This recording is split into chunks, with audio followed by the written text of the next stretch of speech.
She had learned how to disappear as a child, not magically disappearing, but the kind of disappearance only those who have lived in fear understand. Stand still. Breathe softly. Don't let anyone see you. But today, amidst the icy marble corridors of Blackthorn Estate, Elena Cross had run into the wrong man. And her reaction, that moment she recoiled, her hands covering her head before he could touch her, spoke volumes about what she had tried to bury for 10 years. Damien Vale wasn't one to forget anything easily, especially not that. If you're reading this story, please hit like and comment the name of the city you're in. I want to know how far my story has progressed. And don't go anywhere, because what happens next will change everything. The Blackthorn Estate had 47 rooms, 3 kitchens, 2 wine cellars, and a staff of 19 people who all shared one unspoken rule: move fast, stay invisible, and never look at Damien Vale unless he spoke to you first. Elena Cross had memorized that rule on her first day. That had been 11 days ago. She was still learning the layout of the East Wing, still figuring out which floorboards creaked, still committing to memory which doors to avoid after 9 in the evening. She worked the morning shift, 6 to 2, cleaning the formal dining room, the library corridor, and the reception hall on alternating days. The work was physical and mindless, and that suited her perfectly. Mindless work meant she could keep her thoughts controlled. She couldn't afford to let her thoughts run. The morning of the incident started the same as every other morning. She woke at 5, dressed in the dark, ate half a piece of toast standing over the small sink in the staff quarters, and walked to the main house in the gray October cold. The trees along the estate's inner path had already started turning. She noticed things like that. Small details, changes in the environment. Because that kind of awareness kept a person alive. Old habit. Older than she could remember. By 7, she was working the marble corridor that connected the east entrance to the main hall, pushing a heavy service cart loaded with cleaning supplies, fresh linens for the side table, and a crate of files that Mrs. Hargrove, the estate manager, had asked her to move from the records room to the administrative office at the corridor's far end. The crate was heavier than it looked. The cart's left wheel had a slow wobble. Elena hadn't reported yet because reporting small problems drew attention to yourself, and she still wasn't sure enough about this place to trust that kind of visibility. She was rounding the sharp corner near the tapestry alcove when it happened. He came from the opposite direction. No sound of footsteps she'd caught, which told her he moved quietly by habit, not courtesy. And the corridor's pale morning light threw her depth perception slightly off. The cart clipped his forearm. The crate slid. Files erupted in a white cascade across the polished floor, pages sliding and spinning under the force. Elena's first instinct was to grab for the crate. She caught the edge. It didn't help. 3 thick folders hit the floor and burst open, spilling contents in every direction. Then she looked up, and she knew who he was. Damien Vale was 36 years old and built like a man who had earned every scar the hard way. Not tall in any exaggerated way, just large in the manner of someone who took up space without trying to. He wore a dark gray suit that fit like it had been designed specifically for his shoulders, which it probably had. His jaw was set in the particular way of someone accustomed to things going the way he intended. His eyes were a gray that landed somewhere between steel and smoke, and they were already fixed on her with an expression she could not immediately read. She started to apologize. The words were already forming. Then he reached out a hand. It was a simple gesture, the obvious move for anyone whose first instinct was to help. His hand extended toward her, palm up, offering her a hand to steady herself, because the force of the collision had knocked her slightly sideways and she'd caught the cart rail to keep from going down. Elena saw the hand coming, and her body made a decision before her mind could stop it. Both arms flew up over her head. She turned her face away and down, shoulders hunching forward, eyes squeezing shut. Her whole body folded inward and went rigid in one single convulsive motion, crouching slightly, neck pulled down between her raised arms like she was waiting for something to hit the back of her skull. The corridor went completely silent. She held that position for exactly 3 seconds. Then her brain caught up with her body, and she understood what she had just done, and the blood left her face entirely. She straightened slowly. Her arms came down. She did not look at him. She looked at the floor and at the scattered files and at the pale marble, and at absolutely nothing in particular because there was nowhere safe to look. "I'm sorry," she said. Her voice was level. She had trained it to be level. "The cart, I didn't see the corner. I'll collect everything." She crouched and started gathering pages. Damien Vale hadn't moved. She could feel him standing there, could feel the quality of his stillness, which was not the stillness of surprise. Surprise passed in a second. This was something else. The stillness of a man processing what he'd just witnessed and deciding what it meant. She kept her head down, kept her hands moving, picked up page after page without looking at any of them. Her fingers were cold. They were always cold in the mornings, but right now they were cold in a different way. He did not say a word. After another moment, she heard his footsteps resume, measured, unhurried, moving away down the corridor and out of earshot. She did not look up until the sound was entirely gone. Then she sat back on her heels and let herself breathe. Her hands were shaking slightly. She pressed them flat against her thighs until they stopped. Around her, 40 or 50 pages of documents lay scattered across the marble floor. She began collecting them systematically, not reading the content, organizing by folder color the way they'd been before. It took her 12 minutes to reassemble the crate and get the cart moving again. She completed the delivery to the administrative office, returned the cart to the supply room, and went back to her scheduled cleaning work. She did her job. She was good at doing her job even when her chest felt like someone had poured concrete into it. She did not allow herself to think about his face. At 9 o'clock that morning, Marcus Webb, Damien's head of security, a broad-shouldered man with a closely cropped beard who always looked like he was running 3 conversations simultaneously in his head, came to find her in the dining room. "Mr. Vale wants your personnel file reviewed," Marcus said. "No preamble, no explanation. Standard procedure." "Of course," Elena said. She kept her hands moving, folding a linen napkin with the precise triangle fold that Mrs. Hargrove had demonstrated. "Is there a problem with my documentation?" "No problem," Marcus said. He was watching her in the way that security professionals watched everyone, cataloging, assessing, filing. "Just standard review." "All right," she said. He left. Elena set down the napkin. She stood very still for a moment, alone in the dining room with its long dark table and its tall windows letting in gray October light. Then she picked up another napkin and kept folding. Standard review. She had 3 different identities layered behind the name Elena Cross, each one constructed carefully over years, each one supported by documentation that had cost her almost everything she'd saved at the time. The top layer, Elena Cross, 24, born in Millhaven, no criminal record, employment history and household services, was solid. It would hold up to most background investigations. But most was not all, and the kind of investigation that a man like Damien Vale could order was not most investigations. She told herself it was a routine check. She told herself she was overreacting. She had been telling herself those things for 7 years, and most of the time they were true. She told herself that and kept folding napkins. Damien Vale ran his organization from the estate's private study, a room that had once belonged to his father, and that he had kept deliberately unchanged except for replacing every photograph with a blank wall. He found that blank walls helped him think. His father had disagreed with most of his conclusions, and the blank walls made it easier to reach different ones. By 9:30 that morning, he was behind his desk with a cup of black coffee going cold at his elbow, a tablet in his hand, and the beginning of what would become Elena Cross's background investigation already underway.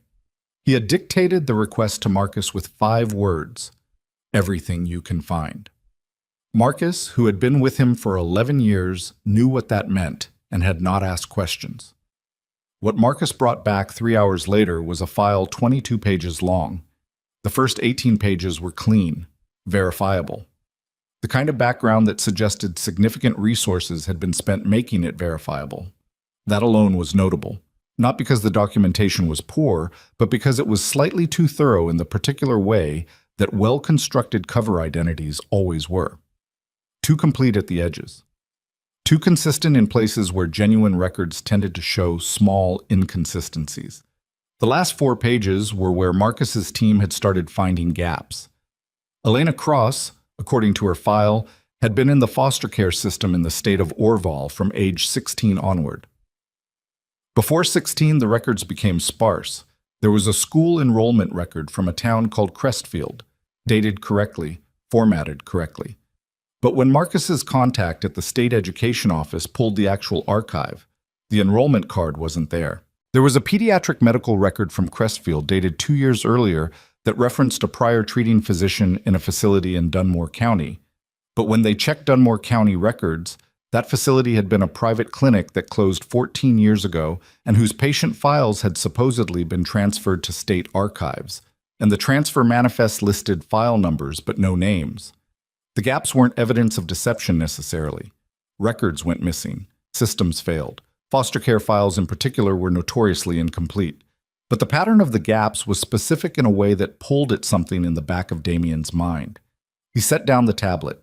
He picked up the cold coffee, drank half of it, set it back down. He had been 12 years old the first time he'd seen someone curl up the way Elena Cross had curled up this morning.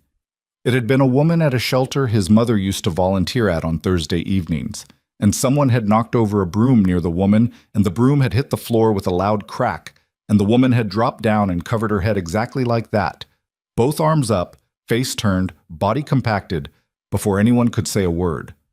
His mother had explained it to him afterward. She'd used clinical words that a 12-year-old hadn't fully understood, but the image had stayed with him. Elena Cross hadn't been startled by the noise of the crate hitting the floor. She'd been triggered by his hand, by the sight of his hand moving toward her. That was a specific kind of fear, the kind that had been taught. Damien wasn't a man who made emotional decisions. The organization he ran depended on his ability to separate sentiment from calculation, and he had spent a great deal of his adult life cultivating that separation. But he understood threat assessment. He understood vulnerability as a variable. And he understood that a woman carrying that kind of history, who had gone to significant expense to construct a clean identity, was either running from something or hiding from it. And in his experience, the difference between those two things was usually the question of whether the threat behind her was still active. He pulled up Marcus's summary again. At the bottom of page 4, there was a single flagged note. The state of Orval's judicial records database showed a sealed case file from 14 years ago, a domestic abuse case, with a witness listed under a placeholder identifier in the transcription. The case had been closed before trial. The presiding judge was a man named Harwell Kane, who had retired 8 years ago under conditions that, according to a single archived news article Marcus had found, had involved a quiet internal review of case management decisions that never became public. That case number, that judge's name, that geographic overlap with the gaps in Elena Cross's pre-16 records. Damien set down the tablet. He sat in the silence of the study for a long time. Outside the tall windows, the October wind was starting to push through the estate's outer trees with more force. Leaves scraped against the glass. Then he picked up his phone and called Marcus. "I want 2 things," he said when Marcus answered. "I want the sealed case file from Orval. Whatever you need to access it, use it. And I want to know who else has been looking into Elena Cross. Not us. Anyone before us. Any queries, any flags, any records pulls in the last 6 months." A pause on the line. "That second one's going to take some reaching." "I know. Start tonight." He ended the call, went back to the cold coffee, drained it.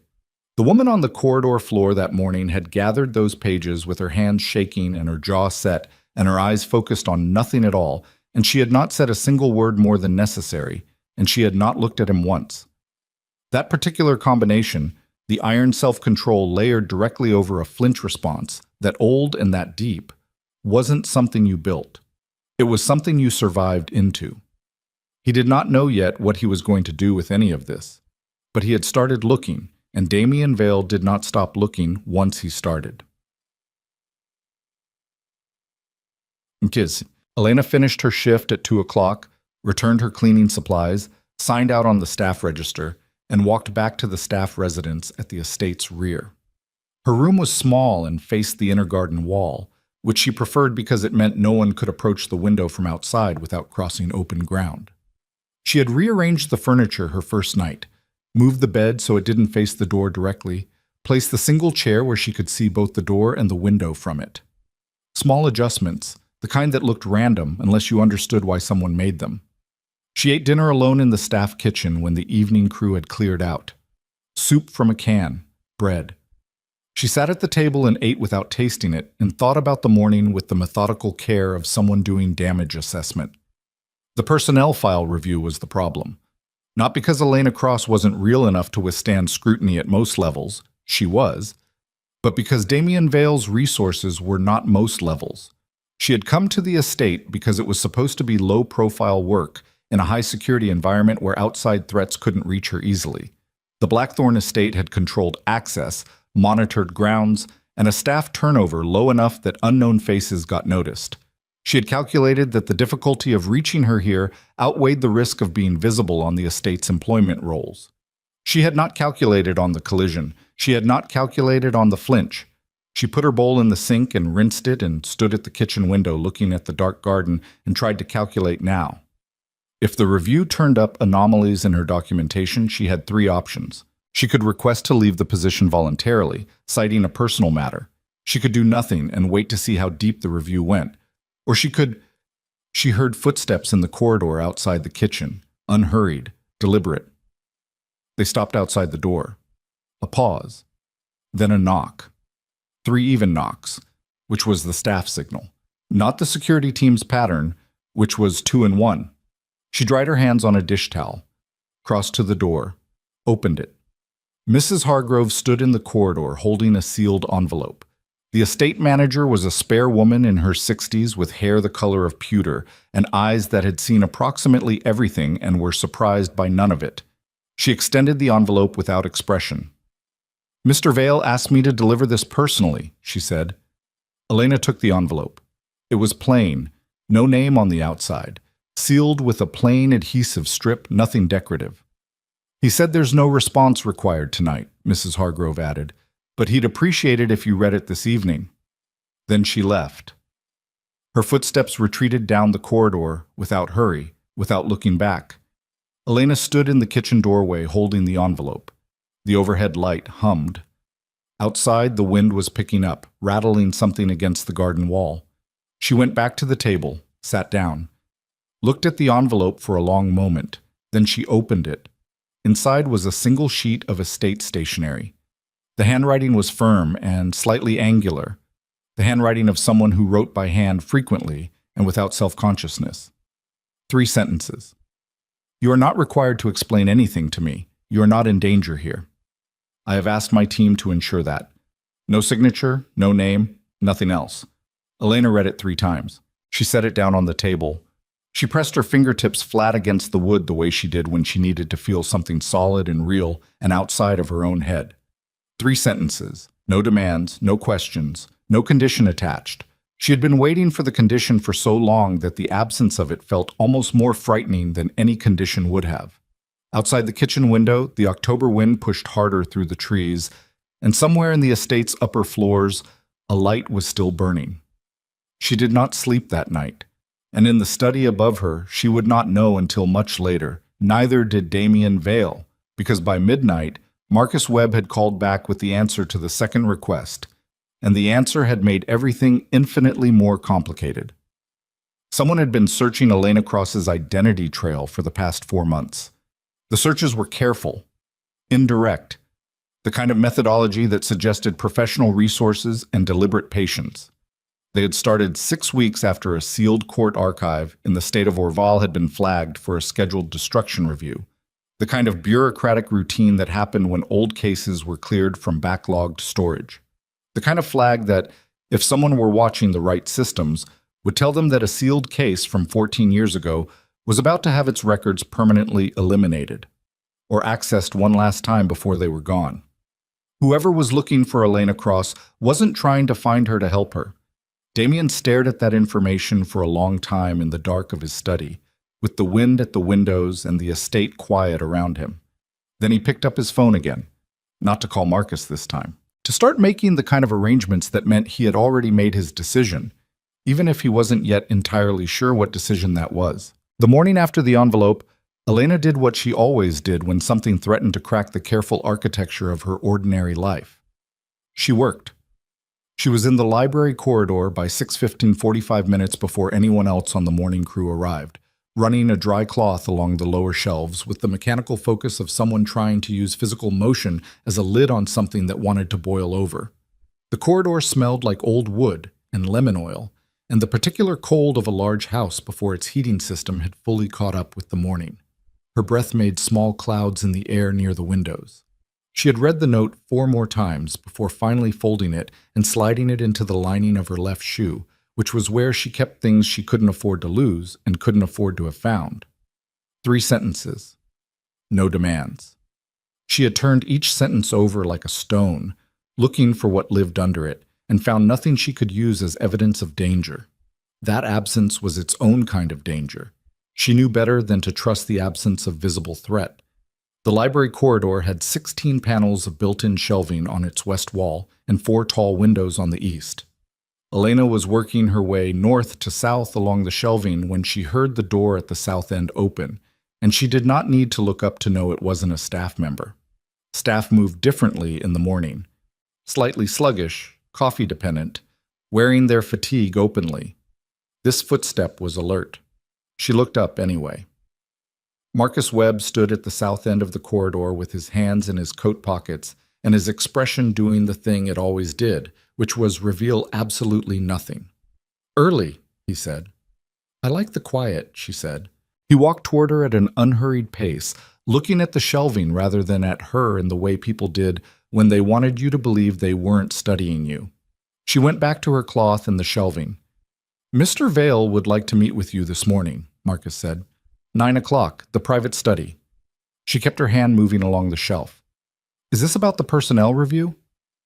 "It's a conversation," Marcus said, "not a review." "Those are 2 different things." "Yes." She stopped and looked at him.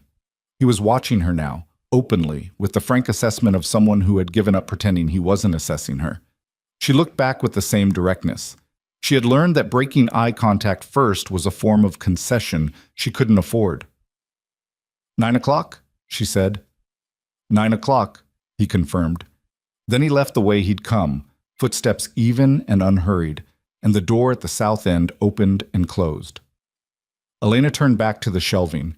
She pressed the cloth flat against the wood and held it there for a moment, feeling the grain through the fabric. She had, until 9. The private study was on the 2nd floor of the estate's main wing, accessible through a corridor that required a keycard she didn't have, which meant Marcus met her at the keycard door at 8:58 and walked her through without comment. The corridor beyond was narrower than the public spaces, quieter, the kind of quiet that suggested the walls were thicker here. She counted her steps automatically. 12 steps to the first turn, 7 to the door. Marcus knocked twice, opened the door, and stepped aside. She went in. The study was not what she'd expected, though she'd trained herself to check expectations at the door because expectations were a liability. It was large, but not ostentatiously large. Dark wood floors, tall shelves packed with books that looked used rather than decorative. The windows faced the estate's rear garden, and the morning light came in gray and flat and even. There was a fireplace on the north wall with a low fire that had been burning long enough that the room held a steady warmth. Damien Vale was standing at the window when she entered, not behind the desk. He had a cup of something in his left hand and was looking out at the garden with the focused blankness of someone who had been thinking hard and had arrived somewhere that needed to be said out loud before it became more complicated in his head. He turned when he heard her come in. His eyes went to her face, not in the slow cataloging way Marcus's did, but directly, without preface. "Sit down if you want," he said. "I'm fine standing." He didn't push it. He set the cup down on the windowsill, crossed his arms. The morning light caught the left side of his face, and she could see the faint line of an old scar along his jaw. Not fresh, years old, the kind that had closed cleanly but permanently. "Someone has been running identity searches on you," he said. "No lead-up, no softening. Started about 4 months ago. The methodology is professional. Indirect access routes, clean intervals, nothing that would trip a standard monitoring flag. My team only caught it because we were actively looking at your record trail." Elena heard each word with the particular clarity that came when her nervous system shifted into the mode she thought of privately as very still. Not calm. Stillness and calm were not the same thing. Calm was the absence of threat response. This was threat response at its most concentrated, everything narrowed to intake and assessment. Who? She said. We don't have a name yet. We have a methodology profile and 3 access points that trace back to contracted research services, the kind that work for law firms, private investigators, and occasionally people who don't want their names associated with the inquiry. Law firms, she said. Or the people who use them. She looked at him steadily. You're telling me this because you want something in return. Something moved in his expression, not quite surprise, but an adjustment, like she'd said something he'd anticipated but not timed correctly. I'm telling you this, he said, because you are currently on my property and someone with professional resources is looking for you, and I don't tolerate that kind of activity in my perimeter without understanding what I'm dealing with. So it's perimeter management. Yes. Not concern. A beat. I didn't say that. The fire cracked softly. Outside the window, a gust moved through the garden, bending the ornamental grasses in a slow, collective lean. Elena had been in rooms with powerful men before. She knew the particular geometry of those rooms, the way power distributed itself in the air, the way it pressed against you from all sides and called itself gravity. She knew how to stand inside that geometry without letting it reshape her posture. She had practiced it until the practice itself was invisible. The search started 4 months ago, she said. You said it started after a sealed case archive was flagged for destruction review. He didn't ask how she'd made that connection. He just said, yes. She looked at the floor for a moment, just a moment, then back at him. How close are they? To finding where you are specifically. He picked up the cup again, held it without drinking. Weeks, maybe less. They've narrowed the geographic region. They haven't pinpointed employment yet, but that's a documentation pull away from the wrong database. Weeks, she said. Possibly less. She took a breath that she kept entirely invisible. What do you want from me? The truth about what's in that sealed case file. I don't know what's in the sealed case file. You were in the room when it happened, he said. Whatever it was. The fire made a small sound. Elena's jaw was set in a way she could feel in the back of her molars. She looked at Damien Vale, at his gray eyes and his old scar, and the careful, collected way he held himself. And she ran the calculation that she'd been running for 14 years, the one that went, who can I trust with one variable at a time? And the answer was always the same, which was no one yet. And she had survived on that answer for 14 years, and it had cost her everything she might have called a life. I was 12, she said. He waited. I was 12 years old, and I was in the house when it happened, and I saw enough to testify about what I saw. And I did testify. And then the case went to a judge named Harwell Kane, and the case closed before trial, and 6 weeks after it closed, I was in the foster care system under a different name.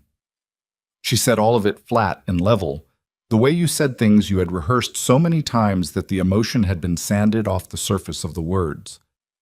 I was told by the attorney handling my placement that the original case never existed, that my previous identity was legally resolved, and I was not to attempt to recover it. I was 12 years old, Mr. Vale. I understood what I was being told. Silence. You were removed to protect the case witnesses, he said slowly, or to remove the case witness. I've had 14 years to wonder about that. He set the cup down again, looked at her with an expression that had changed in some way she couldn't immediately categorize. Not softer exactly, but less armored, like he'd removed one layer of the surface calculation and was looking at something underneath it. The man who was supposed to stand trial, he said. Where is he now? He was never tried, she said. So he's wherever powerful men go when the system decides their inconvenience outweighs their guilt. She heard the edge in her own voice and didn't try to file it off. I've tried twice to find out. Both times the inquiry went cold within a week. Cold how? Cold like someone knew I was asking and shut the doors. She paused. Cold like last year when I was living in Karsten under a different name, and a black sedan spent 4 days parked outside the building I worked in.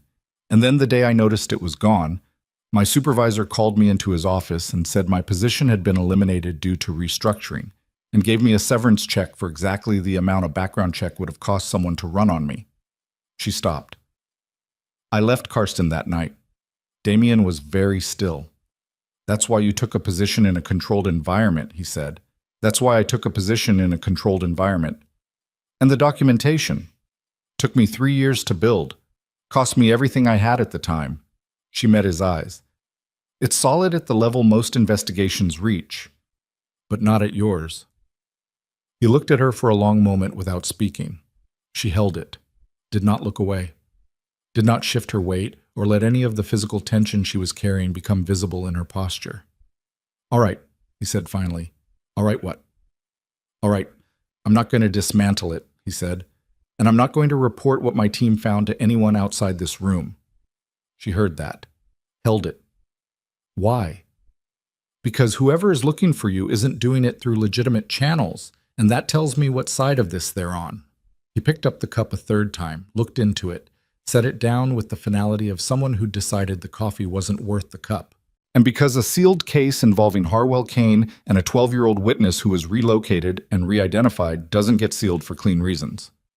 The room was very quiet, except for the fire. I don't want your protection, Elena said. The words came out before she'd decided to say them, and she recognized them as true in the way the truest things always surfaced, without premeditation. I've spent 14 years not wanting anyone's protection because the people who offered it were the ones who put me somewhere I couldn't get out of. I know, he said. You don't know. I know enough. He said it without defensiveness, without the particular masculine irritation she'd learned to brace for when she pushed back. He said it factually, the way a person stated a compass bearing. I know I can't make you trust me. I know you have every reason not to. I'm telling you what I found and what I'm doing about it, and what you do with that information is your decision. She looked at him. He looked back. The fire settled. What are you doing about it? She said. Digging deeper into who's running the search, he said, and making sure that when they find this property on their list, which they will, they encounter enough friction that it buys time. Time for what? For me to find out what's in that sealed file before they destroy it. Something shifted in the back of her throat. She swallowed it. Kane's review, you read about that. 8 years ago, internal, no public findings, he said, which means there were findings, which means someone knew what Kane did and covered it and has been covering it since. She thought about being 12 years old in a room with fluorescent lighting and a woman from child services who had a kind face and very tired eyes, and who had said, honey, sometimes the best thing we can do is help you start fresh. She thought about the particular hollowness of understanding, at 12, that starting fresh was not a choice being offered to her but a condition being imposed. She thought about the black sedan in Karsten. If you dig into that file, she said carefully, and whoever buried it finds out you're digging, that's a problem I'm equipped to handle. You don't know who buried it. Not yet. He said it like that was a temporary condition rather than an obstacle. But I know how these structures work. I've been inside systems like this my whole life. Different exterior, same load-bearing walls. Someone powerful needed a case to disappear and had the mechanism to make it happen. Kane was the mechanism. The case was the symptom. He paused. The witness is the last piece that can still make it real. She understood then the full weight of what he was saying. Not just that she was in danger. She'd known that for a long time. But that the danger was organized and patient and had been waiting for the right moment. And the right moment was arriving now because the archive was about to be permanently sealed or destroyed. And once it was gone, there would be no case to reopen and therefore no reason to keep watching her except to clean up a loose end. The loose end was her. She had known that too. But hearing it laid out in a room with adequate light and a low fire by a man who was saying it without cruelty or drama, that made it land differently. How long have you known, she said, that the methodology of the search was professional? Since midnight last night. And you waited until 9 this morning. I wanted to have the full picture before I brought it to you. He looked at her directly. I didn't want to bring you a partial and leave you filling in the rest with whatever worst case your imagination built overnight. My imagination, she said, has never needed encouragement. Something crossed his face. It wasn't quite a smile, not warm enough for that, and too aware of the weight of what they were discussing, but it was something adjacent, something that acknowledged that what she'd just said was the kind of dark honesty that most people smoothed over and that she hadn't smoothed. No, he said. I imagine it hasn't. Elena looked out the window at the gray garden. The ornamental grasses had gone still. The sky was the color of old iron and carried in it the low pressure of incoming weather. October in this part of the country was reliable about its discomforts. She thought about the note in the lining of her shoe. 3 sentences. No demands. She had not trusted anyone in 14 years. Not with the real thing. Not with the name that had been buried. Not with the case. Not with the calculation she carried in her chest every waking hour that told her how far the exits were and which direction to move in if the exits closed. I need to think, she said. Take the time you need. If I decide I want to leave, the gate codes are in the staff welcome packet, he said immediately. My staff will not stop you. No one will follow you. She looked at him. You can verify that with Marcus before you go anywhere, he added. He'll tell you what I've told him, which is that you are not a detained person. She held that. I'll let you know by this evening, she said. She left the study. Marcus was waiting in the corridor, not close to the door, back against the far wall with his arms loose at his sides, making himself as unthreatening as a large professional man in a narrow corridor could reasonably manage. He walked her back to the keycard door without speaking, let her through, and said only, The gate codes are also available from me directly, if that's easier. She walked back down the main corridor alone. She was halfway to the library corridor when her phone, the secondary phone she kept in the inner pocket of her uniform jacket, vibrated once. She stopped, pulled it out. Unknown number, text message, 11 words. We know you're at the Blackthorn estate, Elena. Come out quietly. She stood completely still in the middle of the empty corridor, the phone in her hand, the message on the screen, the morning light coming gray and flat through the tall windows. They had a name. They had a location. They had reached her phone, the phone that was not registered to Elena Cross or to any of her documented identities, but to a prepaid account she had purchased with cash 14 months ago and activated through a relay. Weeks, Damien had said, possibly less. It was less. She put the phone in her pocket, walked back to the library corridor, picked up her cleaning cloth from where she'd left it on the trolley. Then she stopped. Set the cloth back down, stood looking at the shelving with its rows of worn spines, the weak morning light across the wood floors, the corridor that stretched empty in both directions. She turned around, walked back to the keycard door, pressed the intercom button beside it. Marcus's voice. Yes. I need to speak to Mr. Vale again, she said. Right now. A pause. Then, I'll buzz you through. The door clicked open. She went back up the 12 steps and the 7 steps and knocked on the study door and opened it without waiting for an answer, because there wasn't time anymore for the particular formalities that people used when they still had the luxury of time. Damien was at the desk now, tablet in hand, and he looked up when she came in with the expression of a man who had been half expecting this. She held out the phone. He took it, read the message. His jaw tightened. Not dramatically. A small, controlled tension that moved through the muscle once and settled. He set the phone on the desk, looked at her. When did this come in? He said. 4 minutes ago. He was already reaching for his own phone. Then we don't have until evening, he said, and his voice had shifted into a register she hadn't heard from him before. Not colder exactly, but stripped of everything that wasn't operational. We don't have until this afternoon. We possibly don't have until lunch. He looked up at her. I need you to make a decision right now. She looked at him across the desk, across the low morning light, and the cooling study, and the distance between what she'd survived and whatever came next. She said, Tell me what you need me to do. And somewhere in the basement archive of the Orval State Judicial Records Office, a clerk who had been receiving a supplemental payment from a law firm she'd never met in person was logging into the sealed case management system and initiating a permanent deletion request on a 14-year-old file. A request that would complete processing in 72 hours unless someone with the right credentials moved to block. Damien made 3 calls in the first 6 minutes. Elena stood near the window and listened to the half of each conversation she could hear, which was enough. The first call went to Marcus. Brief, clipped, The kind of exchange between two people who had rehearsed for emergencies often enough that the language had been compressed to its minimum functional form. East Gate. Full rotation. Nobody in or out without my direct clearance. The second call was longer, to someone whose name Damien didn't use, and it involved a string of technical language she partially understood. Server routing, access credential revocation, something about a mirror pull on the prepaid relay account that had received the message to her phone. The third call lasted 40 seconds and ended with Damien saying, "I need a block on case file deletion, Orval Judicial Archive. I'll have the case number to you in 10 minutes, and then hanging up before the other person responded. He set the phone down, looked at her.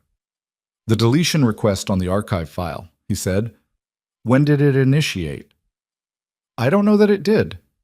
"It did," he said. "The timing of that message to your phone and a deletion request on a 14-year-old sealed file in the same window isn't coincidence. They found you and they started the clock at the same time." He moved around the desk and pulled up something on the tablet. "I need the case number." "I don't have the case number." "You were in the case." "I was 12, she said. "I was told the case didn't exist. I wasn't given a number to memorize." He looked at her with an expression that wasn't frustration exactly, more the compressed focus of someone recalculating a route. "Your original name." She looked at him. The fire had burned lower. The gray morning outside the window had gotten grayer, the iron-colored sky pressing closer to the tree line. "Lena Marsh," she said. It was the first time she had said that name out loud in 9 years. It felt like pressing a bruise, not sharp, but deep, the kind of pain that lived in the tissue. He typed it, waited. His eyes moved across the tablet screen with the rapid tracking of someone reading fast and pulling only what mattered. Then he picked up the phone and made the fourth call, gave the name, and said, "Whatever you find under that name in the Orval system from 14 years ago, I need a preservation hold on all of it right now." And this time he waited long enough on the line to receive a confirmation before he ended it. He set the phone down again. "Hold is in," he said. "It'll buy 48 hours before the deletion request can be resubmitted." "And after 48 hours?" "After 48 hours, we need more than a hold." He looked at her steadily. "We need what's in the file to be out of the system entirely and in the hands of someone who can use it, which means we need access to it before whoever filed the deletion request realizes the hold is blocking them and escalates." Elena pressed the back of her hand against the cold glass of the window. The cold helped. It was concrete and immediate, and it kept her present in a way that was useful right now, when the part of her brain that had been running survival calculations for 14 years was threatening to tip into the particular paralysis that came when too many variables collapsed at once. "How do you have someone with access to Orval Judicial Archives on call?" she said. "I have people with access to most things," Damien said. The way he said it wasn't boastful. It was simply declarative, the way you stated a fact about the weather. The question isn't access. The question is whether whoever we're up against has the same kind of reach inside that system, and whether they'll move to pull the hold before we can get to the file. "They will," she said.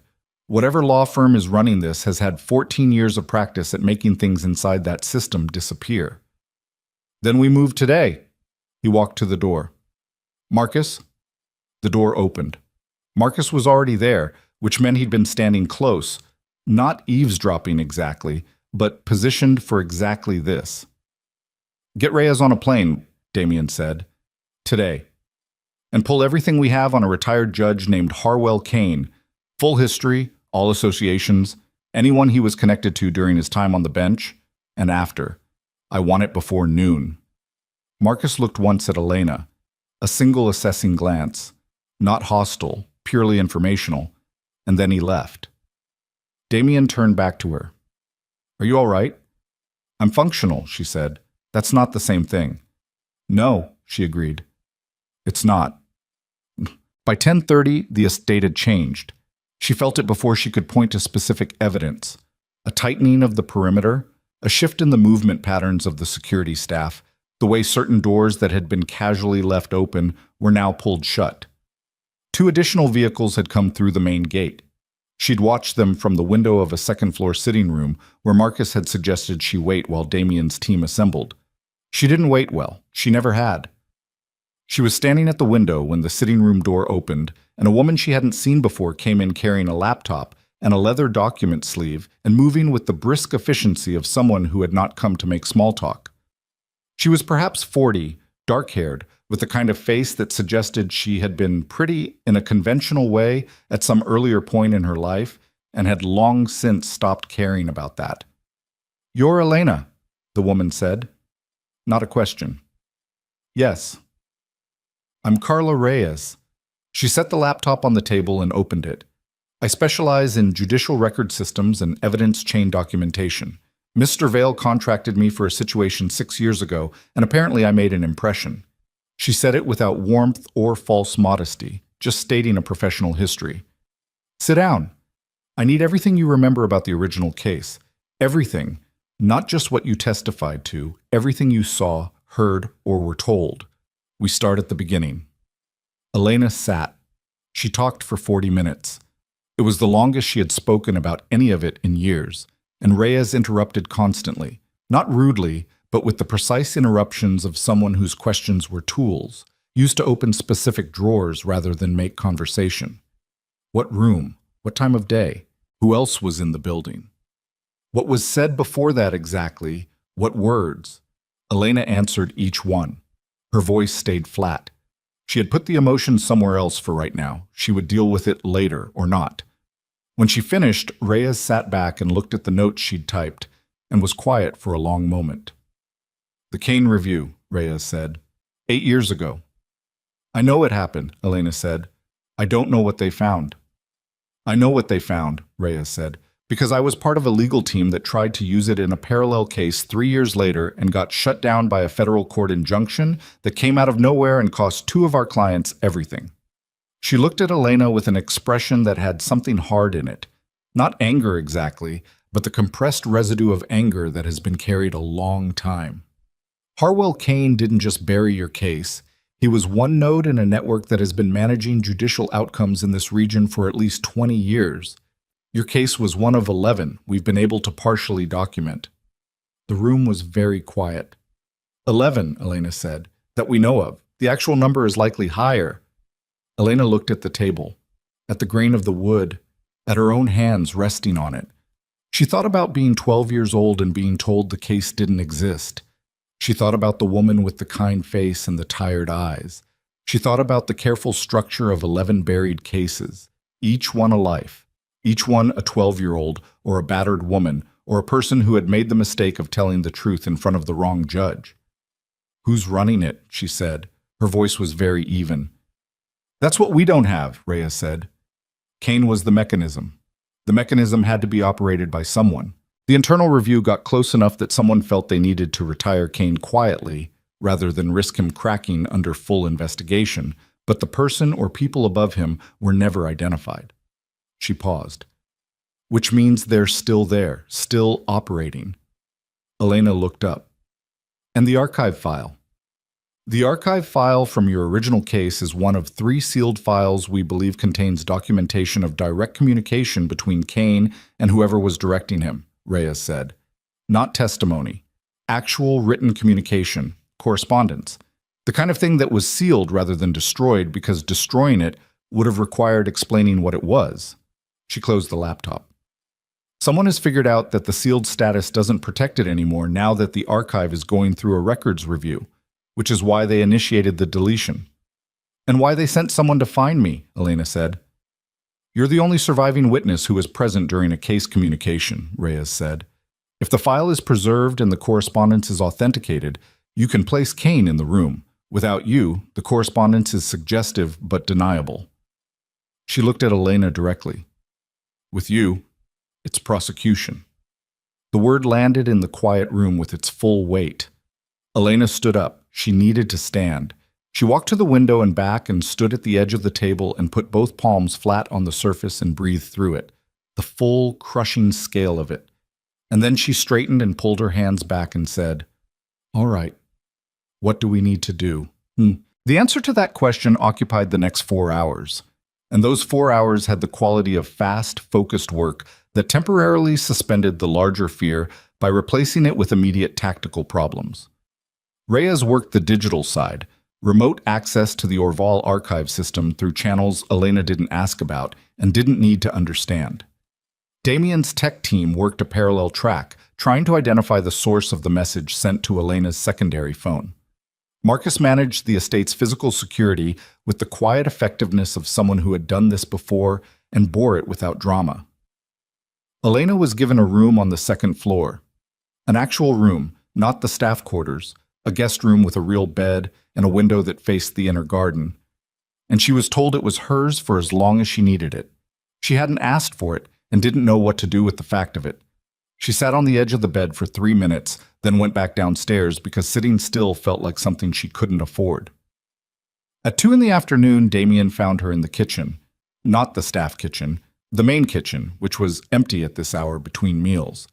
She was standing at the counter with a glass of water she hadn't drunk yet, looking at nothing.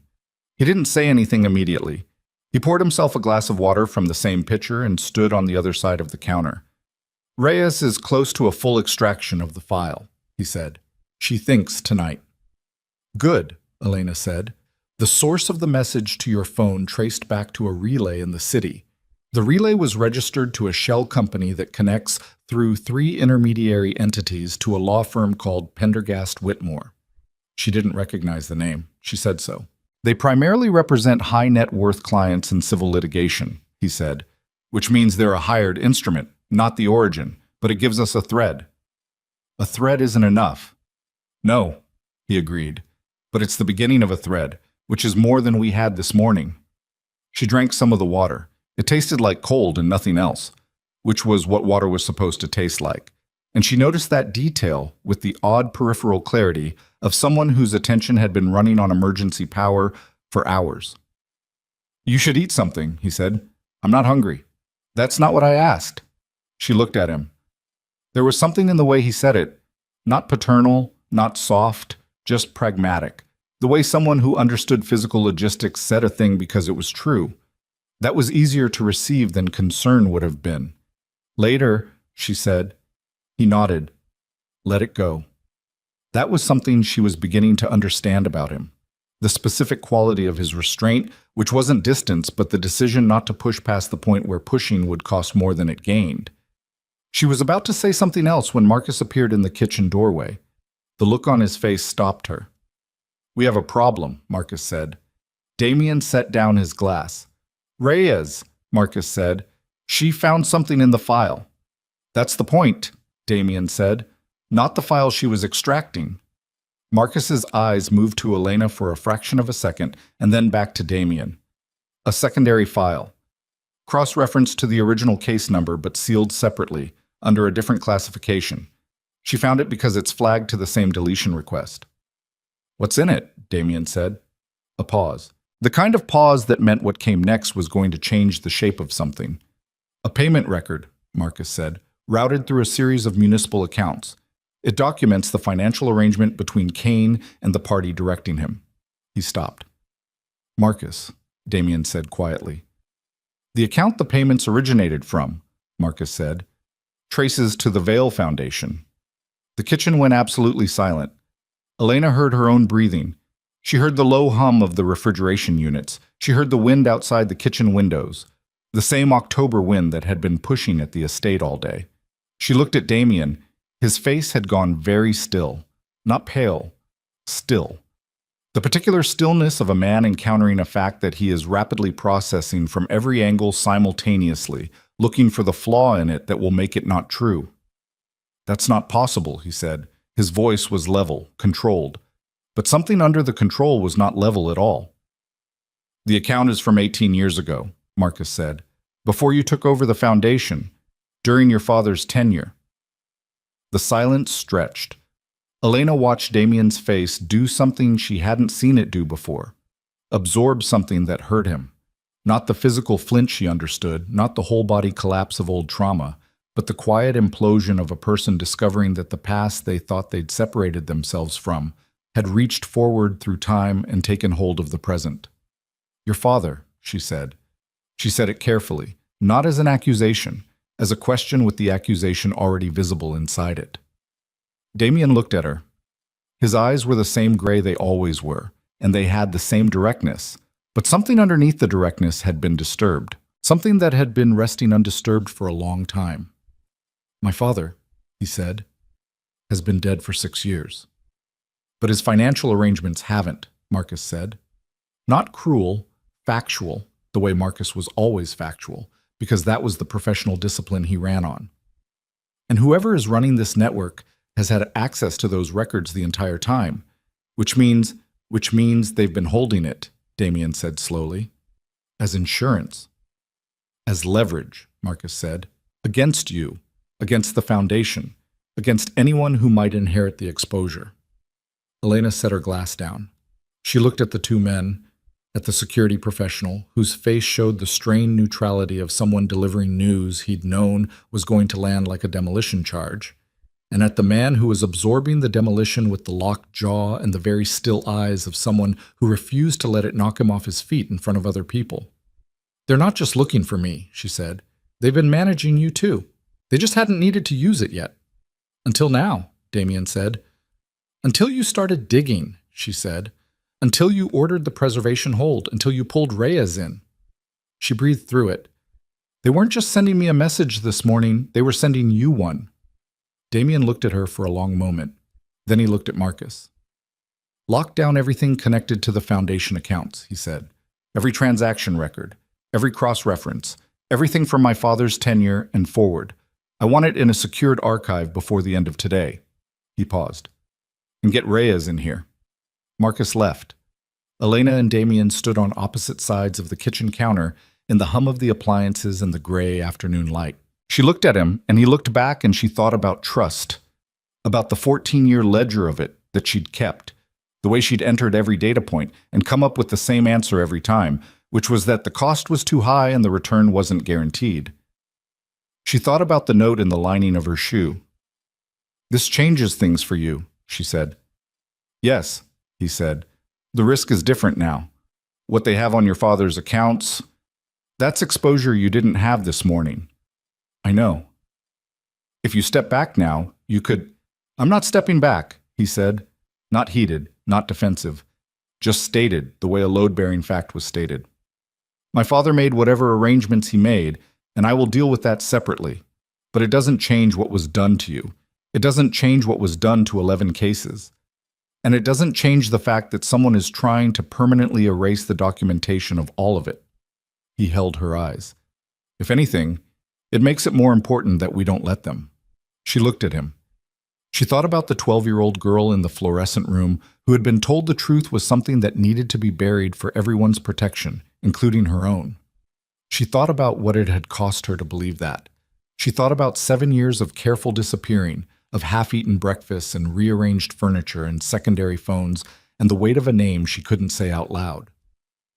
Reyes came into the kitchen with her laptop under her arm and her expression carrying the tight wire tension of someone who had found more than she was looking for. "There's more," Reyes said, looking at Damien. "The secondary file, beyond the payment records."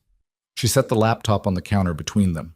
"There's a convoy manifest, a transport of sealed court evidence, physical evidence, not digital, scheduled for tomorrow morning, route from the Orval Archive facility to a federal storage center in Dunmore County." She looked up. "It's the physical evidence from your case," she said to Elena. "The original documentation, the correspondence, all of it. And if that transport completes, it disappears into federal storage under the deletion classification," Elena said. "Where it will sit for 6 months before the deletion is processed," Reyes said. "And by that time the preservation hold will have expired, and there will be no record that any of this ever existed." The kitchen held that information in its cold afternoon air. Elena looked at the laptop screen, at the convoy manifest with its route and its timing and its cargo classification, at the name of the transport company, a private contractor, bonded, apparently legitimate. She looked at Damien. He was already looking at her. "Tomorrow morning," she said. "Yes," he said. She thought about stepping back, about the exit that was still technically available, the gate codes in the staff welcome packet, the road out, the next identity, the next careful disappearing act that would buy her another year or two before the next black sedan appeared outside the next building. She thought about 11 cases, about the people inside them who had not had the option of disappearing. She thought about what Reyes had said. With you, it's prosecution. We need to intercept that convoy, she said. The words came out of her steady and certain, and with the particular quality of a decision that had been building for 14 years and had finally reached the point where the pressure of it exceeded whatever was holding it back. Damien looked at her with something in his eyes that was not quite relief and not quite respect, and was perhaps both at once, and he said, "Yes, we do." And then he said the thing that cracked the last of the carefully maintained distance between them, not because it was soft or sentimental, but because it was true in the specific way that hard truths were true. "You don't have to be in the field for this. We can—" "I know the case," she said. "I know what's in those files because I was there. Your team won't." She held his gaze. "You need me there." A beat. 2. "I know," he said quietly. Outside the kitchen windows, the October sky had dropped further, the iron gray gone darker now, carrying in it the low pressure of a storm that had been building all day and was finally. The storm came in hard after midnight. Elena heard it before she felt it, the low pressure change in the air, the way the estate's older windows began to vibrate in their frames, and then the first real gust hitting the south face of the building with enough force that something loose in the garden struck the outer wall. She had not slept. She had not tried to sleep. She had spent the hours between 10 and 2 sitting on the edge of the guest room bed with Reyes's extracted file contents on a tablet, reading the same documents she had spent 14 years not being able to read, and the experience was not what she had expected. She had expected rage, or grief, or some combination of the two that would require managing. What she felt instead was a cold, precise clarity, the kind that came when you had been waiting for something so long that the arrival of it, however terrible, was also a form of relief. The documents were what Reyes had described: payment records, correspondence.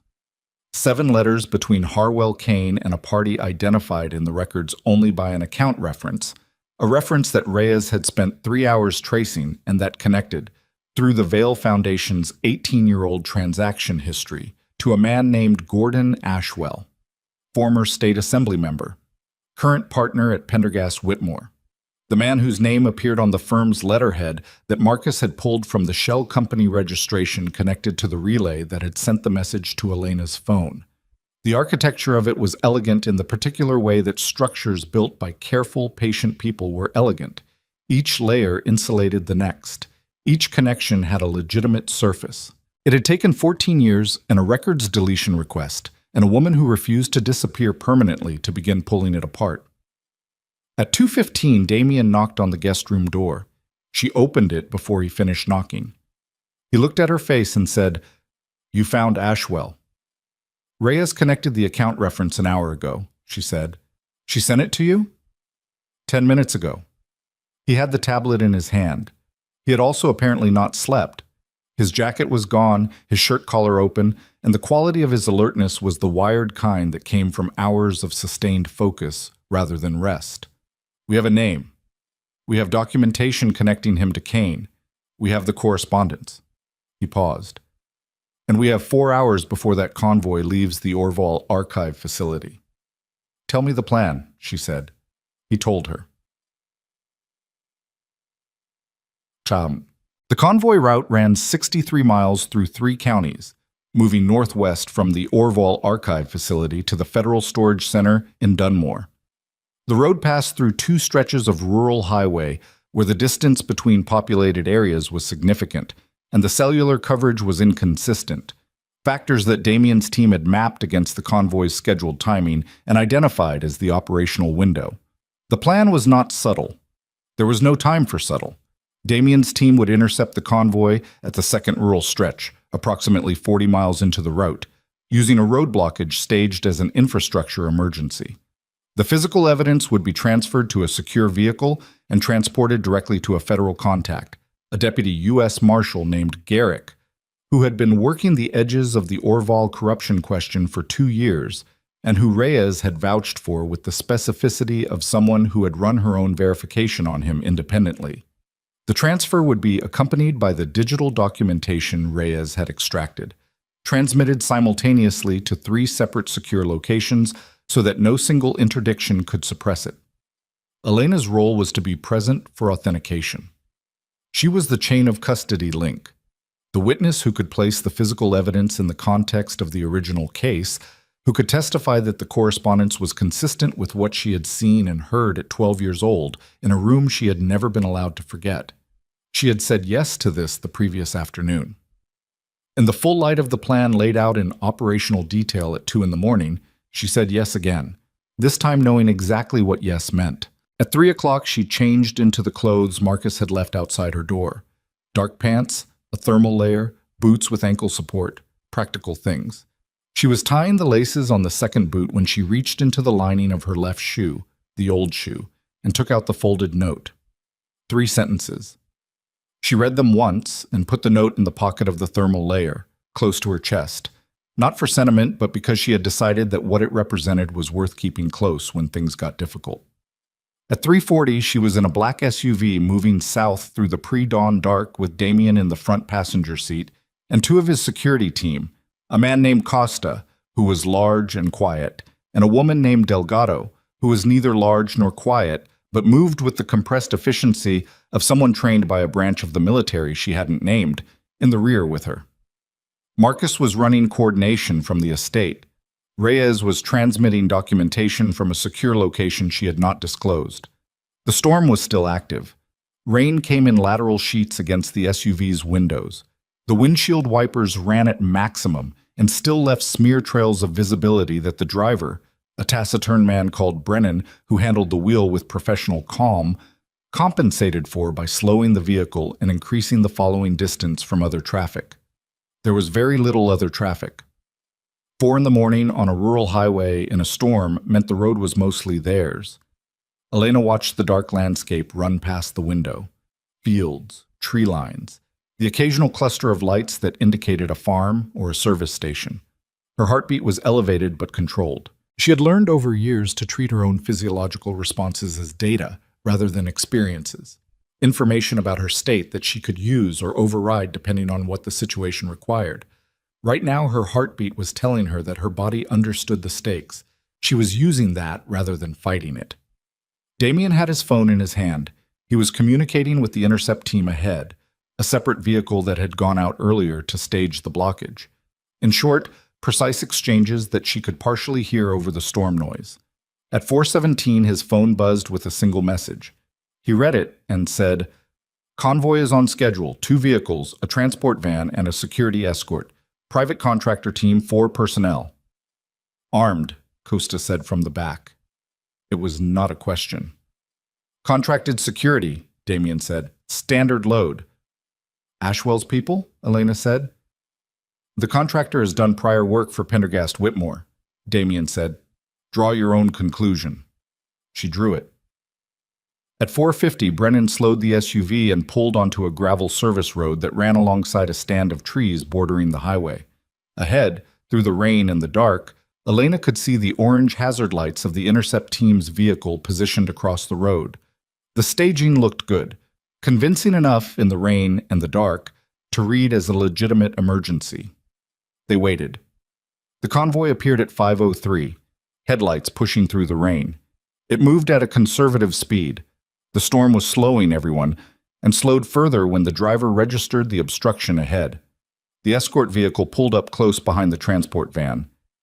"Stay here," Damien said, looking at Elena directly. "Damien, stay here until I know what we're dealing with." He held her eyes for 2 seconds. "I mean it." She held his gaze for those 2 seconds. Then she said, "Fine." He and Costa and Delgado got out of the SUV. The rain hit them immediately. She watched through the smeared windshield as they moved toward the convoy, with the particular controlled walk of people who were managing threat posture. Not aggressive, not retreating, occupying the specific middle ground that said, "We have authority here," without requiring a badge to establish it. What happened next happened in a way that told her, immediately, that something was wrong.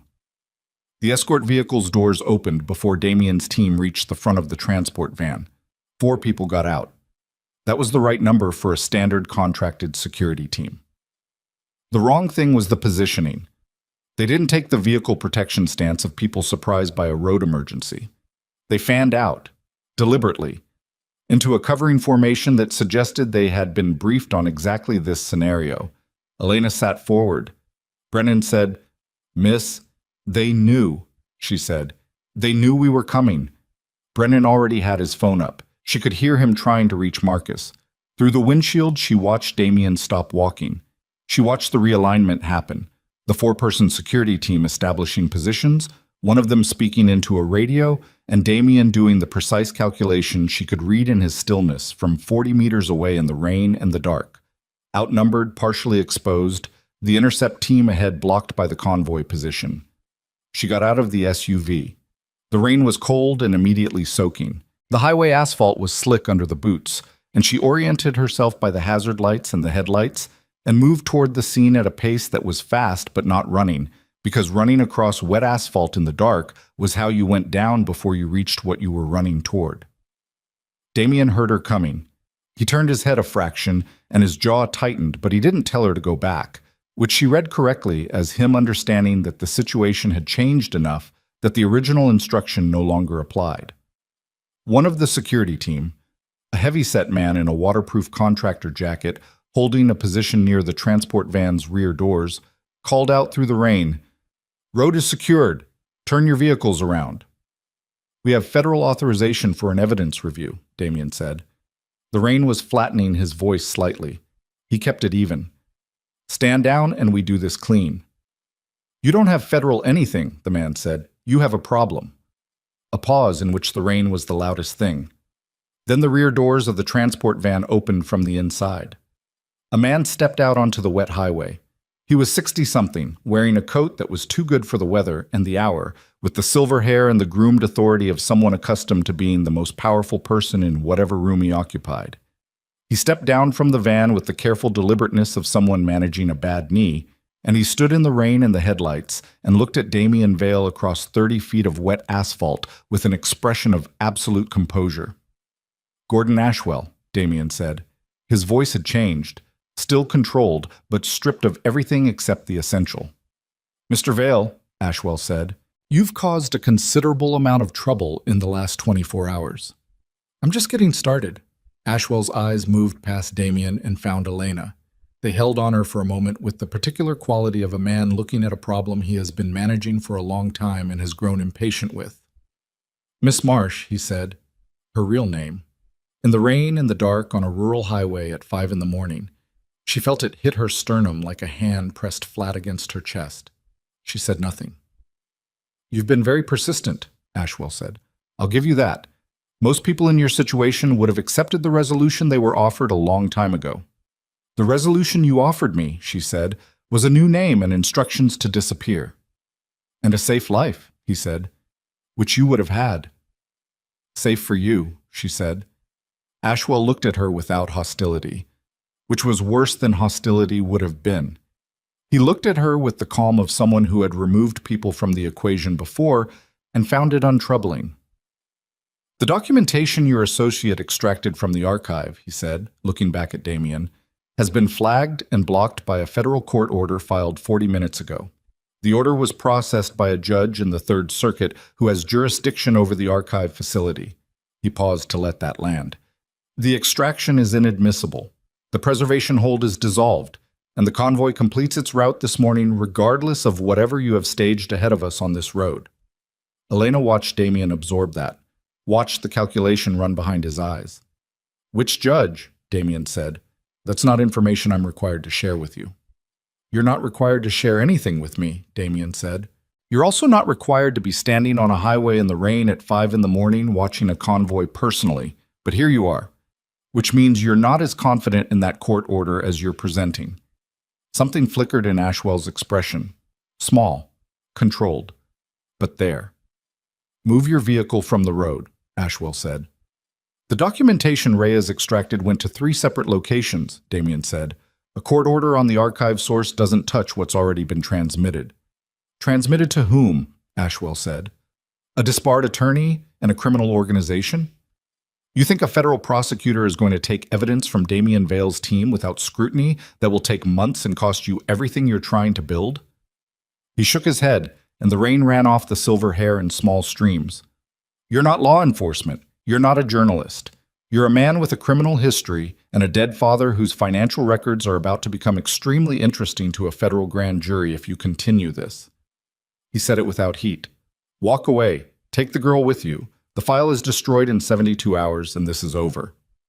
"The girl has a name," Elena said. Ashwell looked at her. "And she's not going anywhere," she said. The rain drove harder.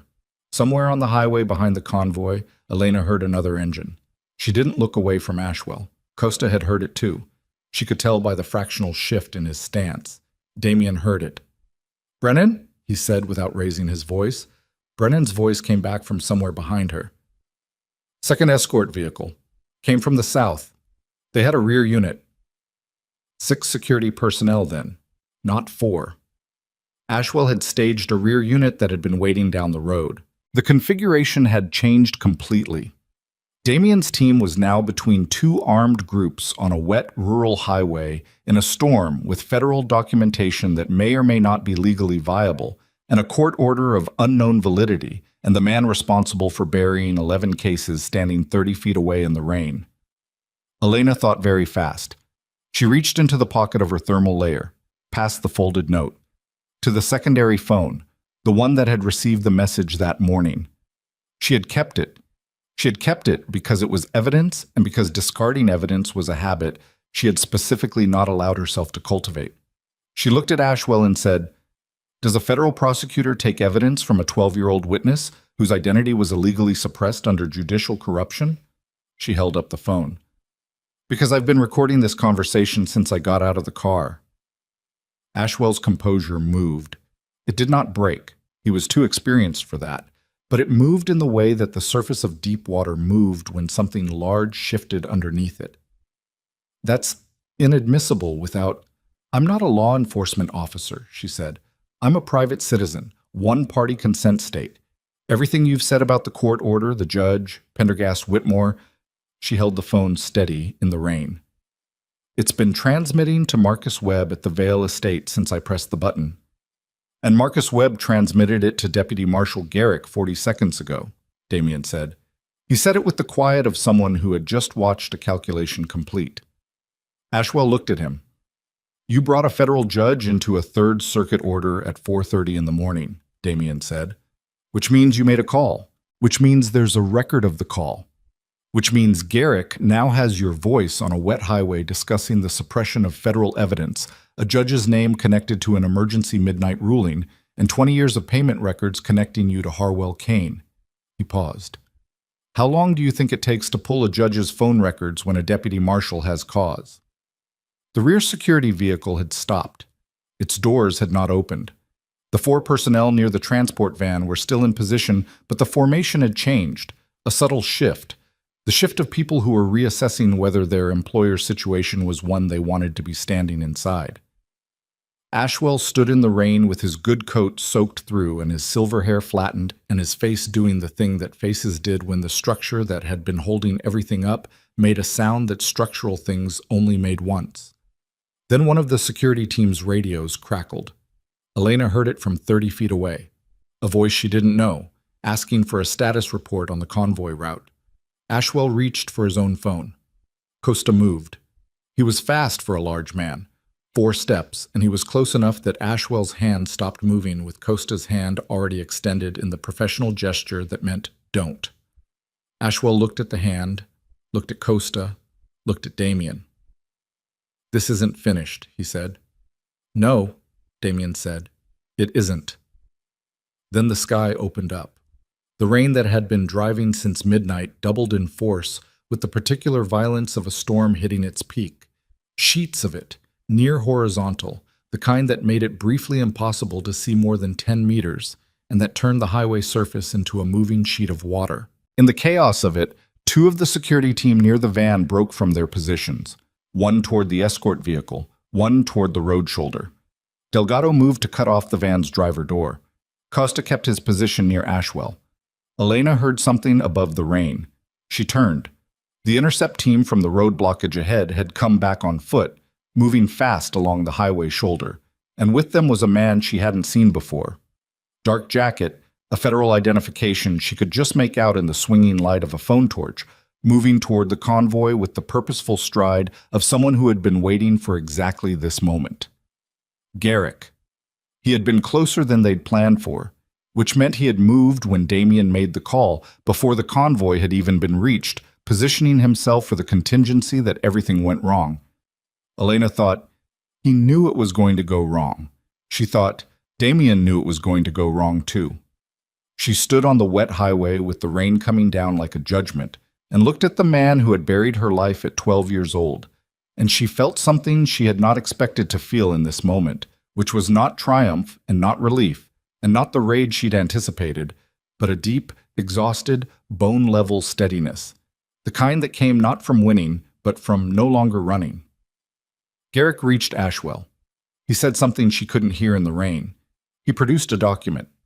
Ashwell read it with the face of a man reading his own ruin.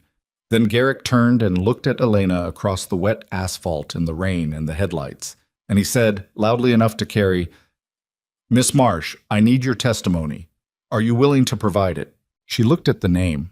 Her name, the real one, the one she'd been told to bury, hanging in the rain above the highway. She looked at Damien. He was watching her, not directing her, not waiting for her to confirm anything he needed, just watching her with the particular quality of attention that meant he understood that whatever happened in the next 10 seconds belonged entirely to her. She walked forward. The rain hit her straight on. She walked through it without breaking stride, past the security team and past the van and past Ashwell, who turned to watch her go with the eyes of a man watching something he spent 20 years controlling walk permanently out of his reach. She reached Garrick. She was soaked through.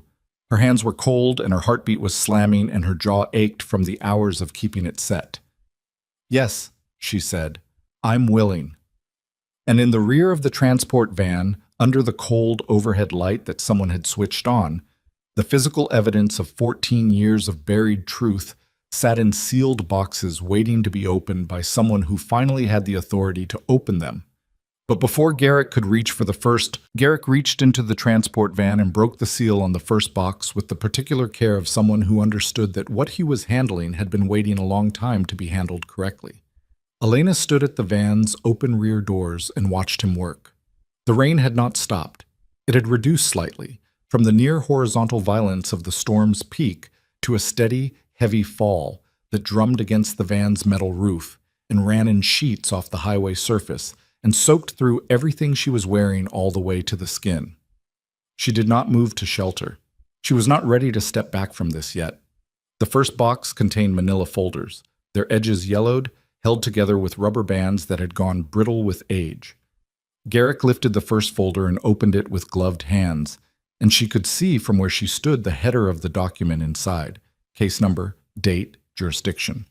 And the date was 14 years ago, and the jurisdiction was Orval County, and she pressed her back teeth together and breathed through her nose and kept watching. "This is consistent with the extracted digital records," Garrick said, not looking up. He was speaking into a small recorder clipped to his jacket collar. "Physical evidence package appears intact. Chain of custody seal is original. No evidence of tampering with the physical boxes." He looked up at Elena. "I need you to confirm that the case reference number you provided to Mr. Vale's associate matches what's on the header of these documents." She leaned in, read the number. It matched the number Reyes had found, the number that corresponded to Lena Marsh, minor, witness, case closed pretrial, Kane J. presiding. "It matches," she said. "Say it for the recorder, please. Full confirmation." She said it for the recorder. Her voice was level.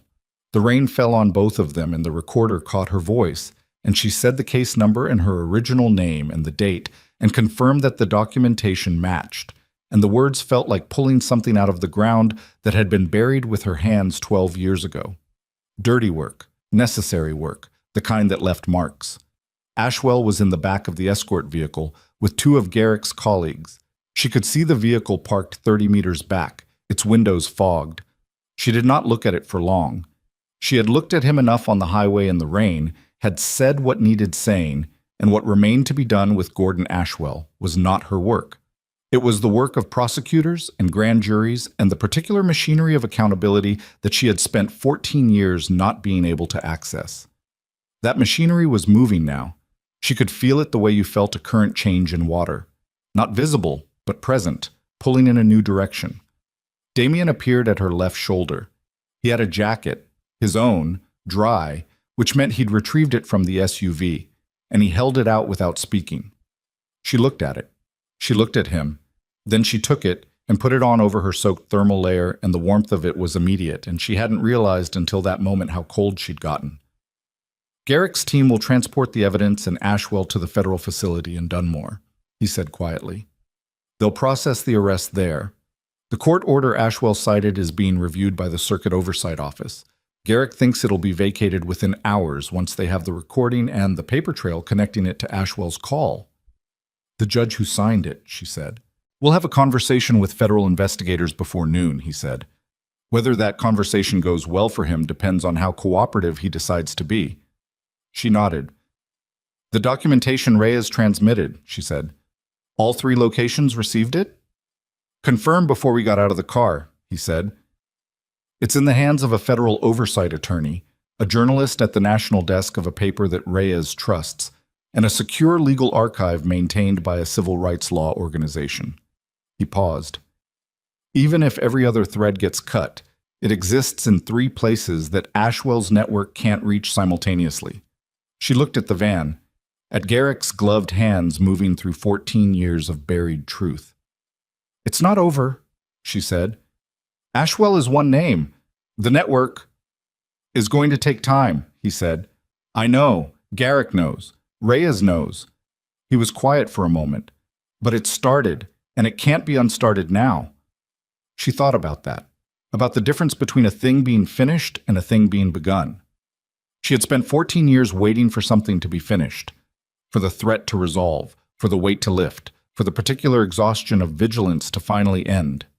She understood now, standing on a wet highway at 5:30 in the morning with a borrowed jacket over her soaked clothes, that what she had been waiting for was never going to arrive in the form she'd imagined it. Finished was not what she was going to get. What she was going to get was started, a beginning made with real materials in real conditions, imperfect, costly, incomplete, and genuine. That was going to have to be enough. For now, it was. They drove back to the estate in the gray early morning as the storm began, finally, to pull back. The rain thinned. The sky lightened in the incremental way of autumn mornings where the light arrived apologetically, as though uncertain of its welcome.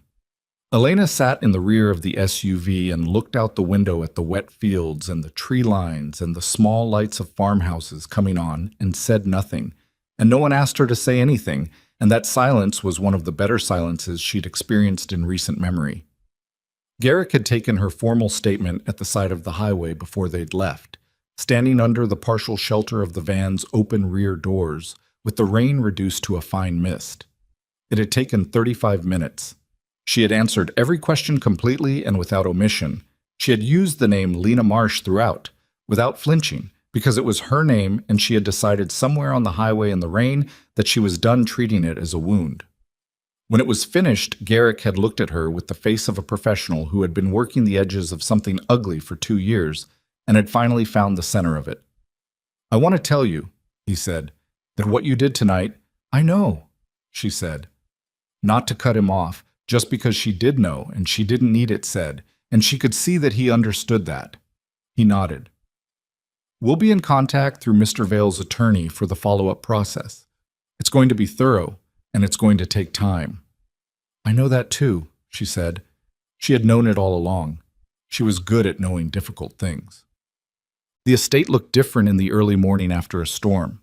The grounds were wet and scattered with leaves and small branches, and the garden had that stripped, honest quality of a place that had been through something and hadn't bothered to tidy itself yet. Elena stood at the window of the guest room after changing into dry clothes and watched the light come up over the inner garden wall and thought about nothing in particular, which was unusual for her, and which she recognized as a form of exhaustion so complete that it had temporarily suspended the machinery. She slept for 4 hours. Dreamless, which was the best kind. When she woke, it was mid-morning and someone had left a tray outside the door, coffee, toast, a bowl of something hot that was still warm. And she sat on the edge of the bed and ate all of it with the focused attention of a person who had remembered, overnight, that she was a body that required maintenance. At noon, she found Damien in the library. Not the library corridor she cleaned, the actual library on the estate's second floor, a room she had walked past 3 times without entering. He was at a table near the window with documents spread in front of him and a laptop open and the particular quality of focused tiredness that looked different from ordinary tiredness, less depleted, more like a machine running on reduced power by design rather than failure. He looked up when she came in. "Garrick called," he said. "Ashwell is being processed. The circuit court has already flagged the emergency order for review. The judge who signed it has retained counsel, which means he's scared, which means he's going to cooperate." "Good," she said. "Reyes is preparing the documentation package for the oversight attorney. She wants a follow-up statement from you in the next 48 hours, written, formal, covering the full timeline from the original case to now." "I can do that." He looked at her for a moment. The morning light came through the library windows and lay across the table and the documents and the side of his face. He had slept, she thought. Not much, but some. The wired quality of the early morning was gone, and what was there instead was the collected tiredness of a man who had been carrying something at speed and had set it down long enough to feel the weight of it. "How are you?" he said. "That's a complicated question." "I know," he said. "I'm asking anyway." She looked at the library, at the walls of books, the worn furniture, the window with its view of the damp garden. She had cleaned the corridor outside this room 11 times in 12 days, without knowing what was inside it. She thought about that. "I don't know how to be not afraid," she said. "I've been afraid for so long that I've forgotten what the alternative feels like." She said it plainly, without self-pity, the way you stated a practical problem. "I know intellectually that the immediate threat has changed. I know the documentation is out. I know Ashwell is in federal custody, but my body doesn't know yet." She paused. "My body is still waiting for the black sedan." He was quiet for a moment. "That's not going to fix itself overnight," he said. "No." "It might not fix itself for a long time." "I know." He looked at her steadily. "What do you need right now? Not in 6 months. Right now." She thought about it honestly. "I need to finish the written statement for Reyes. I need to talk to your attorney about the follow-up process." She stopped. "And I need to know whether this—" She made a small gesture that encompassed the room and the estate and the last 12 days and the highway and the rain. "Whether this is somewhere I can stay for a while. Not indefinitely. I'm not asking for indefinitely, but while things are still in motion." He said, "Yes, immediately, without qualification. The East Wing guest room is yours for as long as you need it." "I'll earn my keep," she said. "You don't have—" "I know I don't have to," she said. "I'm saying I will, because sitting in a room waiting for legal processes to complete is not something I'm capable of for extended periods without something to do with my hands." Something moved in his expression, the thing that wasn't quite a smile but was adjacent to it. "The library corridor could use attention," he said. "The west shelves particularly. Mrs. Hargrove has been complaining about the upper panels for 3 weeks." "I'll start tomorrow," she said. She turned to go. He said her name. She stopped. He said, "Elena." He paused, and she understood that he was deciding something about what came next. "You can also just—" He stopped again. Tried differently. "You don't have to earn anything here. You can also just be here." She looked at him across the library. The morning light moved slightly as the clouds outside shifted. "I'll work on that," she said. The weeks that followed had the quality of difficult recovery. Not the dramatic kind, not the kind with visible milestones, but the slow, grinding, cellular kind that happened mostly below the surface and announced itself only occasionally in small, unexpected ways. Elena gave the written statement. She gave a follow-up interview with the oversight attorney, a careful woman named Dr. Claire Nesson, who had prosecuted judicial corruption cases for 11 years, and who asked precise questions in a precise voice, and who made very clear, without sentiment, that what Elena had provided was the linchpin that the case had been missing. "Without the physical evidence, the digital records are strong but circumstantial," Nesson said. "With the physical evidence and your testimony establishing the chain, the correspondence, the original case context, the identity suppression. We have direct causation. We have Ashwell directing Kane. We have Kane acting on that direction. We have the cover-up mechanism. She looked at Elena. We have a case. The case moved. Not fast. These things never moved fast, but it moved with the steady, unstoppable momentum of something that had enough mass behind it now that friction could slow it, but not stop it. Ashwell's arraignment was covered in a brief item on the national wire. Pendergast Whitmore suspended 3 partners pending review. The circuit judge who had signed the emergency order agreed to a cooperation arrangement that brought 2 additional network members into the investigation before the month was out. Elena followed the developments through Nesson and through Reyes, who had a talent for translating legal proceedings into language that a person who was not a lawyer could use. She did not follow them obsessively. She had was learning, that obsessive monitoring was a form of her old survival behavior, and that survival behavior had a cost she could no longer afford to pay indefinitely. She checked in. She received updates. She processed them and set them down and did other things. The other things included the west shelving in the library, which took 4 days to properly clean and reorganize, and 3 weeks helping Mrs. Hargrove with the inventory of the estate's East Wing linen storage, which was a project that had apparently been deferred for 2 years, and which Elena completed with the kind of systematic thoroughness that Mrs. Hargrove observed in silence for the first 2 days before saying, with the directness of a woman who did not traffic in unnecessary words, "You're very good at this." Elena had said, "I've had practice." Mrs. Hargrove had said, "So I understand," and they had continued working, and that had been enough. She learned the estate in the way she had always learned places, by physical familiarity, by memorizing the distances and the sounds and the particular behavior of each space at different times of day. But this time the learning had a different quality. She wasn't cataloging exits. She was learning it the way you learned somewhere you were allowed to be. The distinction mattered more than she had expected. Damien was present in the way that people were present who understood the value of proximity without pressure. There when she was willing to be in the same room, absent when she needed a space to herself, readable enough that she usually knew which situation she was walking into before she arrived. He never asked about her original life. He never pushed for more than she offered. He told her things about the estate's history when she asked, because she did ask eventually, because asking questions about a place was different from the kind of asking she'd avoided for 14 years. And he listened when she talked about things that weren't the case, about the books she'd been reading late at night in the guest room, about the garden's plant varieties she'd started looking up because she had time now to be curious about small things. One evening in November, he told her about his father. Not everything. It wasn't that kind of conversation, and she hadn't asked, and he wasn't the kind of person who disclosed in large quantities. But he told her enough, that his father had been a man who built things and used people to build them, and that the distinction between those 2 activities had never troubled him the way it should have. That Damien had spent 15 years trying to run the same structures differently, and that the discovery of the payment records, his father's name attached to the mechanism that had buried her life, had cost him something he was still accounting for. "He's been dead for 6 years, Damien said.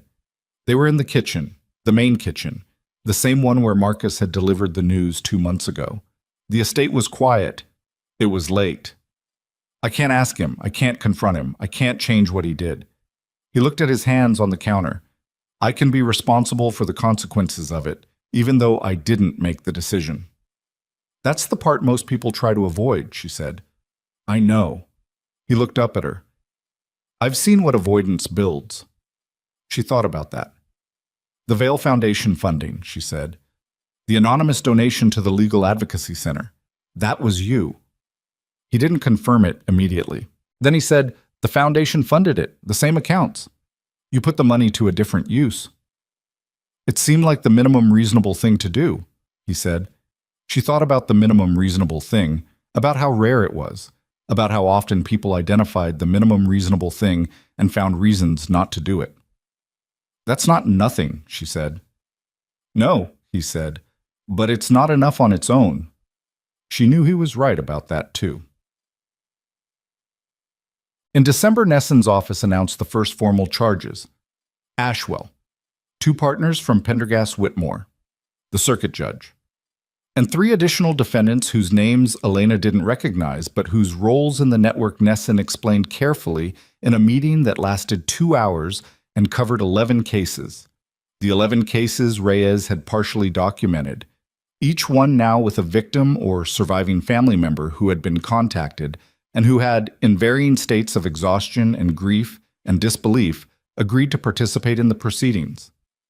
Elena sat in that meeting and listened to the 11 cases described one by one and felt the weight of each one as a separate and individual thing.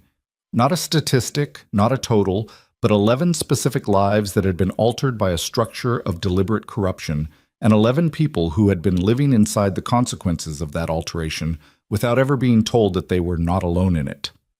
After the meeting, she went back to the estate and went directly to the library corridor and cleaned the east shelving for an hour. In the quiet afternoon, methodically, with the particular care she brought to work, she didn't need to think about.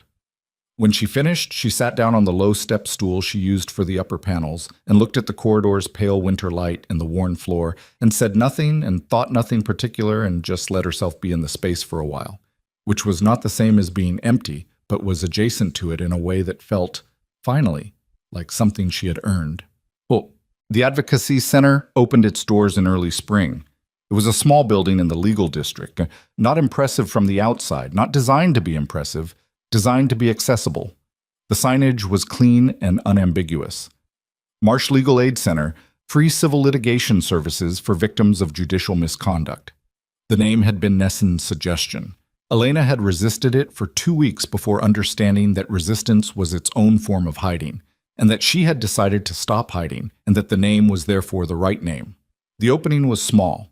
Staff, some of the surviving victims from the 11 cases, Nesson and 2 members of her team, Reyes, who had flown in and who wore the same expression she always wore, contained, precise, faintly satisfied in the way of someone who had done the work correctly.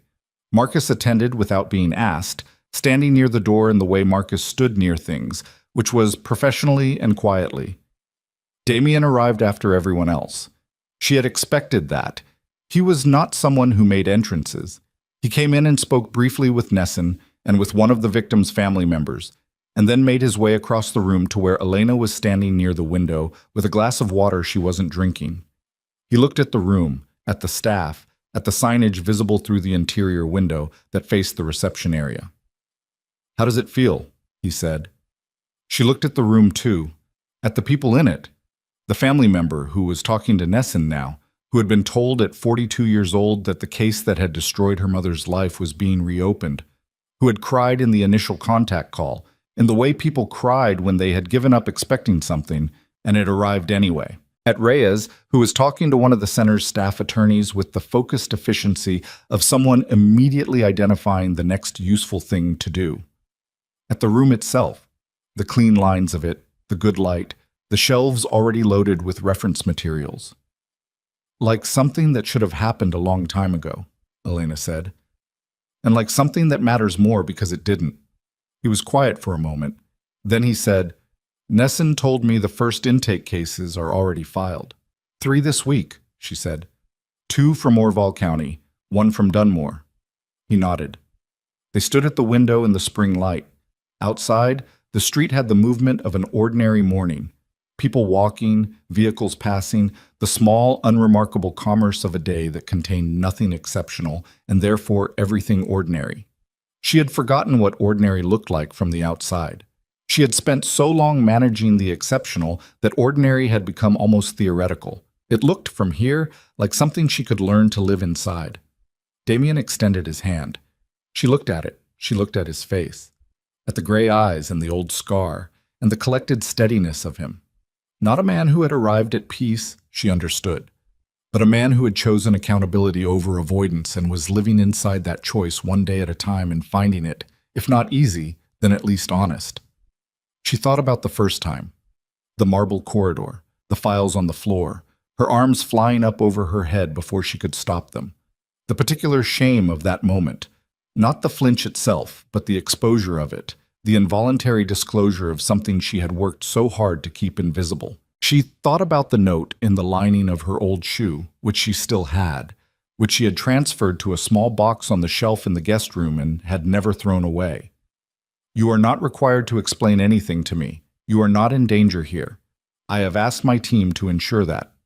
She thought about 11 cases and one girl in a storm on a highway, and the particular moment when the weight of a thing exceeded the capacity to carry it alone. She reached out and took his hand. Not the desperate grip of someone holding on, not tentative either, not the careful conditional contact of someone still deciding, just her hand in his, steady and present, the way you held something real. Around them, the room continued its quiet activity. Someone laughed at something near the reception desk. A real laugh, the unguarded kind. Light moved across the floor. Outside the window, the ordinary morning kept going in all its unremarkable and necessary motion. Elena Cross stood in the room that bore the name she had been told to bury and felt, for the first time in 14 years, the specific and uncomplicated sensation of being somewhere she had chosen to be. Not hiding, not positioned for a fast exit, not calculating the distance to the nearest door. Just there, just present, just, for the first time in longer than she could clearly remember, exactly where she was supposed to be.